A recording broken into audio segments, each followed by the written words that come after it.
तो चलिए छात्रों, आज के इस वीडियो में एक बार फिर से हाजिर है क्लास आपका यहाँ पे 7 का यानी आपका 7वीं का सामाजिक विज्ञान यानी आपका सोशल साइंस का आपका पेपर, पूरा पेपर आपको यहाँ पे दिखाया जाएगा। और आज के इस वीडियो में बिल्कुल आपको यहाँ पे रियल पेपर का पूरा क्वेश्चन पेपर आपको कराया जाएगा। देखिए, मैंने आपको यहाँ पे पार्ट 1 में मैंने आपको ऑलरेडी यहाँ पे ऑब्जेक्टिव के आंसर, साथ में आपके 11 से लेकर आपके 14 तक के आंसर मैंने आपको दे दिया है। ठीक है, आपको यहाँ पे सारे आंसर, तो आपको यहाँ पे देखिए क्वेश्चन आज की इस वीडियो में आपको मैंने आपको 14 तक के आंसर आपको ऑलरेडी करा दिया है। और आज के इस वीडियो में क्वेश्चन आपका 15 से लेकर आपके आगे के सभी आंसर देखने वाले हैं। और ये पेपर आपका यहाँ पे पार्ट आपका 2 है। और देखिए, पार्ट 2 में हम यहाँ आपको देखिए यहाँ पे आपको 16 नंबर के आपके सामाजिक विज्ञान का पेपर में 50 में से 50 नंबर दिलाएंगे। और आज के इस वीडियो में पार्ट 2 हम करेंगे और पार्ट 2 में पूरे क्वेश्चन पेपर आपको यहाँ पे 22 तक के आंसर क्लियर कर देंगे, आपको पूरे नंबर दिला देंगे। ठीक है, चलिए फटाफट आंसर करते हैं। एक बार आपका रिवीजन के तहत आपको आंसर इनका दिखा देते हैं, जिससे आपको यहाँ पे यदि आपने पहला पार्ट नहीं देखा है तो इनका आपका रिवीजन हो जाए। देखिए क्या लिखा है, पहला क्वेश्चन आपको यहाँ पे 10 आपके ऑब्जेक्टिव क्वेश्चन है। ठीक है, 22 क्वेश्चन मिलेगा, 50 नंबर का पेपर है, 3 घंटे समय है। तो आपका यहाँ पे देखिए पहला क्वेश्चन दिया गया है, ऐसा स्थान जहां दस्तावेजों और पांडुलिपियों को संग्रहित किया जाता है। आंसर आपको यहाँ पे अभिलेखागार में लगाना है। सेकंड क्वेश्चन आंसर, किस सूत्रल द्वारा सैनिकों को नगद वेतन दिए जाने की व्यवस्था की गई। आंसर अलाउद्दीन खिलजी करना है। और इसके बाद देखिए क्वेश्चन आपको यहाँ पे मिलेगा तीसरा क्वेश्चन, तो आपको यहाँ पे तीसरा क्वेश्चन करना है। आपको देखिए क्या लिखा है, यहाँ पे लिखा है राज राजेश्वर मंदिर का निर्माण किस शासक के द्वारा करवाया गया। आंसर चोल वंश के द्वारा। और इसके बाद चौथा क्वेश्चन, ठीक है, तो आप यहाँ पे देख लीजिए रानी दुर्गावती का संबंध किस राज था। आंसर आपका गढ़कटंगा। और पांचवा, सेल की प्रकृति में दबे मृत पौधे और जंतुओं के अवशेष कहते हैं। आपका जीवाश्म आंसर होगा, है ना। और इसके बाद काय और लाइकेन वनस्पति के क्षेत्र में पाई जाती है। आंसर ध्रुवी आपका प्रदेशों में। गंगा नदी की आपका सहायक नदी की बात करें तो आपका पे ताप्ती हो जाएगा। और इसके बाद सार्वभौमिक वयस्क मताधिकार का अर्थ क्या होगा। आंसर आपका पहला, सभी वयस्क नागरिकों को आपको वोट देने का अधिकार होता है। और इसके बाद नवा देखिए, विधायक का चुनाव किसके द्वारा होता है। आंसर आपका जनता के द्वारा। और क्वेश्चन आपका यहाँ पे 10वां देखिए, इलेक्ट्रॉनिक मीडिया के अंतर्गत कौन आता है। आपका टेलीविजन। और इसके बाद क्वेश्चन देखिए आपके 11 से लेकर आपके 20 तक क्वेश्चन आपके यहाँ पे लघुत्तरी आते हैं। इसके आपको 3 अंक मिलेंगे। पहला क्वेश्चन देखिए 11वां, पांडुलिपियों के उपयोग में इतिहासकारों के सामने कौन कौन सी समस्याएं आई। 3 नंबर क्वेश्चन, तो आंसर करिए बहुत ही सिंपल तरीके से। देखिए पांडुलिपि का मतलब होता है, इससे आपका एक पद्धति होता है जिसे आपका पढ़ा जाता है। ठीक है, चलिए, तो पांडुलिपि इतिहास के अनेक स्रोतों में से एक है। इनका उपयोग में इतिहासकारों के सामने निम्न समस्या आई। पहला देखिए, पांडुलिपि की लिखावट में समझाने की आपका समझने की दिक्कत आई। बिल्कुल देखिए, पांडुलिपि देखिए हर एक शासनकाल में आपका यहाँ पे बदल जाता है। ठीक है, हड़प्पा कालीन हो गया। और इसके साथ आपका जो भी आपका सभ्यता होता है यहाँ पे अगले सप्ताह अंत तक बदल जाता है। और दूसरा, पांडुलिपि की मूल प्रति के में लेखक के बदलाव करते रहते हैं, इसलिए भी इन्हें समझने में आपका समस्या आता है ना। आपको लिख देना है। इसके बाद देखिए क्वेश्चन आपका यहाँ पे आता है क्वेश्चन 12वां, राजाओं द्वारा एकत्रित संसाधनों का क्या उपयोग किया जाता है। तो देखिए आपके जो राजा थे उनके आपके जो संसाधन थे उनका क्या उपयोग था। आंसर लिखना है, राजाओं द्वारा एकत्रित संसाधनों का उपयोग प्रजा की आपका देखभाल, मंदिरों, दुर्गों तथा अन्य अभियान के संचालन में प्रयोग किया जाता था। ठीक है, तो राजाएं जो क्या करते, कोई राज आपका जीत गए तो उनसे बहुत सारा उनको सोना चांदी मिलता है ना। तो उन्हें मिला तो क्या करेंगे, उसका उपयोग कैसे करते हैं, तो प्रजा की भलाई करने के लिए कुछ कार्य करते हैं। नदी तालाब का जीर्णोद्धार कराते हैं, जिससे आपको यहाँ पे प्रजा को यहाँ पे सुख हो सके। और साथ में देखिए मंदिरों का, दुर्गों का और अन्य अभियान के संचालन में उसका उपयोग किया जाता है ना। युद्ध करने के लिए आपको सैन्य अभियान को चलाने के लिए भी आपको यहाँ पे पैसा खर्च करना पड़ता है। और इसके बाद देखिए क्वेश्चन आपका यहाँ पे 13वां क्वेश्चन, मनसबदार से क्या आशय है। आपको लिखना है 3 नंबर क्वेश्चन। आंसर करिए, मूलों की सेवा करने वाले नौकरशाह को मनसबदार कहते हैं। क्या कहते हैं, जो मुगलों की आपको जो सेवा करने वाले आपके नौकरशाह थे उन्हें कहते हैं मनसबदार कहलाते थे। और मनसबदार अपना वेतन राजस्व एकत्रित करने वाली भूमि के रूप में पाते थे और उन्हें जागीर कहते हैं। ठीक है, तो मनसबदार जो वहां पे नौकरशाह थे वो यहाँ पे क्या करते थे, उन्हें जागीर कहते थे। और यहाँ पे जो है आपका राजस्व एकत्रित करने वाले को जो भूमि से मिलता था उन्हें उनको मिलता था। ठीक है, आंसर मिलेगा आपको।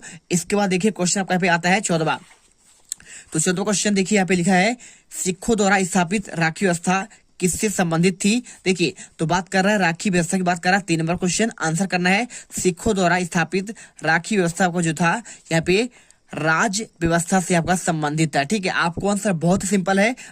चलिए क्वेश्चन आपका यहाँ पे 14 के बाद आपका यहाँ पे 15 आता है। तो इसमें आपको क्वेश्चन दिया गया है, देखिए भूकंप के दौरान बचाव के लिए हमें कहाँ आश्रय लेना चाहिए। ठीक है, ये क्वेश्चन आपका 3 नंबर का आंसर करिए। भूकंप महसूस होते ही हमें घर से बाहर निकलकर खुली जगह पर चले जाएं, और अगर गली काफी सक्रिय हो और दोनों तरफ आपके घर से निकलने में काफी आपका वक्त लगने वाला हो, ऐसा अनुमान हो, तो कमरे के कोने में या फिर किसी मजबूत फर्नीचर के नीचे आपको छिपना है। ठीक है, देखिए जब भी आपका भूकंप आए तो आप कोशिश करिए कि आप यहाँ पे खुले स्थान पर जाएं, और खुले स्थान पर जाएंगे तो आप यहाँ पे अच्छे से क्या कर पाएंगे, अपने आप को बचा पाएंगे, है ना। क्योंकि देखिए आपका यहाँ पे क्या होता है, पृथ्वी आपका हिलता है, तो हिलने पर आपको यहाँ पे मैदान पर नुकसान नहीं होगा। और यदि आपका देखिए बहुत सारे बिल्डिंग हो चारों ओर, तो आप क्या करिए, आपका जो आपका मकान है उसमें आपको यहाँ पे क्या करना है, देखिए कोने पर या फिर आपके मजबूत आपके फर्नीचर के नीचे आपको छिप जाना है। ठीक है, क्वेश्चन देखिए 16, अस्थायी बस्तियों के आपके लोग पक्के घर क्यों नहीं बनाते। 3 नंबर क्वेश्चन आंसर करिए। क्योंकि इनमें से बहुत कुछ लोग आपके कुछ समय के लिए ही इन घरों में रहते हैं, यानी कुछ समय के लिए रहते हैं, इसके बाद वहां से चले जाते हैं और फिर कहीं अस्थायी घरों की तलाश में चले जाते हैं। जबकि लोग पक्के घर बनने तक अस्थायी घर पर बनाकर रहते हैं और फिर पक्के घरों में अपना रहने लगते हैं।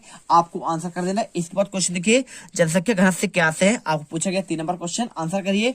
किसी भौगोलिक क्षेत्र में रहने वाले लोग संख्या को जनसंख्या घनत्व कहते हैं। घनत्व को अंग्रेजी में यहाँ पे देखिए पॉपुलेशन डेंसिटी कहा जाता है। आप आंसर करिए। इसके बाद अच्छा लगे तो वीडियो को दिल से लाइक करिए, क्योंकि आपके लिए काफी मेहनत करते हैं। और इसके बाद देखिए क्वेश्चन 18वां, प्राथमिक स्वास्थ्य केंद्र में किसे कहा जाता है, आंसर करिए। प्राथमिक स्वास्थ्य केंद्र PHC। ठीक है, तो पब्लिक हेल्थ आपका सेंटर, जिसे कभी कभी सार्वजनिक स्वास्थ्य केंद्र भी कहते हैं, है ना। भारत में राज्य के स्वामित्व वाली ग्रामीण स्वास्थ्य देखभाल सुविधाएं कहलाती है आपका प्राथमिक स्वास्थ्य केंद्र। हर आपके गांव में यहाँ पे आपका होता है। और क्वेश्चन देखिए आपका 19वां, रूढ़िवादी धारणाएं महिलाओं के जीवन में कैसे प्रभावित करती है। 3 नंबर क्वेश्चन आंसर करिए। हमारे विचार में महिलाओं के बारे में प्रचलित रूढ़िवादी धारणा है कि वे क्या कर सकती हैं, उनके समानता के अधिकार निम्न रूप में आपको प्रभावित करती है। एक धारणा है कि लड़कियां और महिलाएं तकनीकी कार्य में सक्षम नहीं है, लेकिन लाखों लड़कियां डॉक्टर, इंजीनियर और आपकी बहुत सारे अच्छे पद पर कार्यरत है। ठीक है,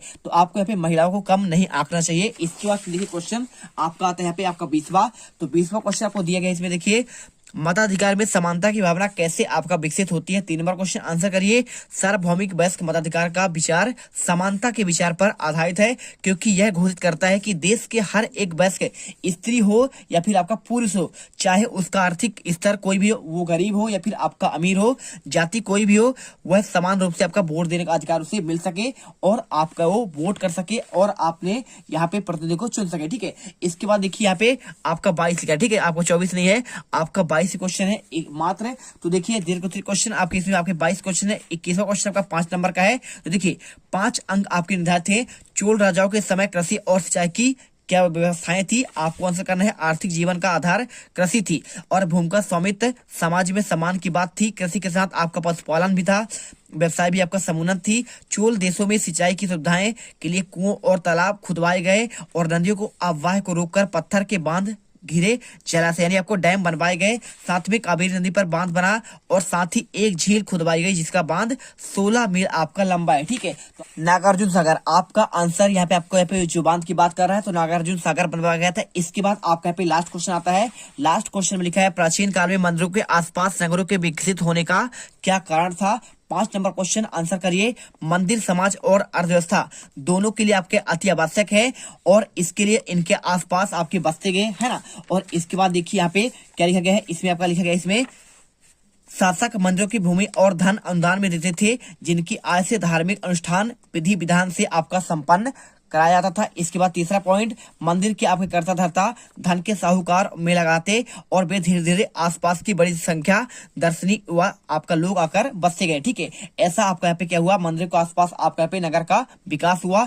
आपको आंसर पूरा कर देना है। देखिए हमने आंसर कर दिया पूरे आपको 22वां का आंसर। इसके बाद आपका 21वां और यहाँ पे आपका 20वां का आंसर। और इसके बाद देखिए इधर आपका यहाँ पे 19वां और 19वें के बाद आपका यहाँ पे 18वां और यहाँ पे आपका 17वां 16वां आपका 15वां। ठीक है, तो फटाफट फटाफट आप आंसर कर लीजिए। और यदि आपने पूरा आंसर कर लिया तो आप यहाँ पे 50 में से 50 नंबर लेकर आएंगे। देखिए हमने आपको प्रॉपर आपके आंसर दे दिए हैं। तो यदि आपने अदर सब्जेक्ट, आपने गणित का पेपर, इंग्लिश का पेपर, हिंदी, सामाजिक विज्ञान, संस्कृत का नहीं देखे, फटाफट देख लीजिए। और यहाँ पे पेपर में 50 में से 50 नंबर 16 नवंबर के आपके सामाजिक विज्ञान के पेपर में लाइए और गर्दा बचा दीजिए।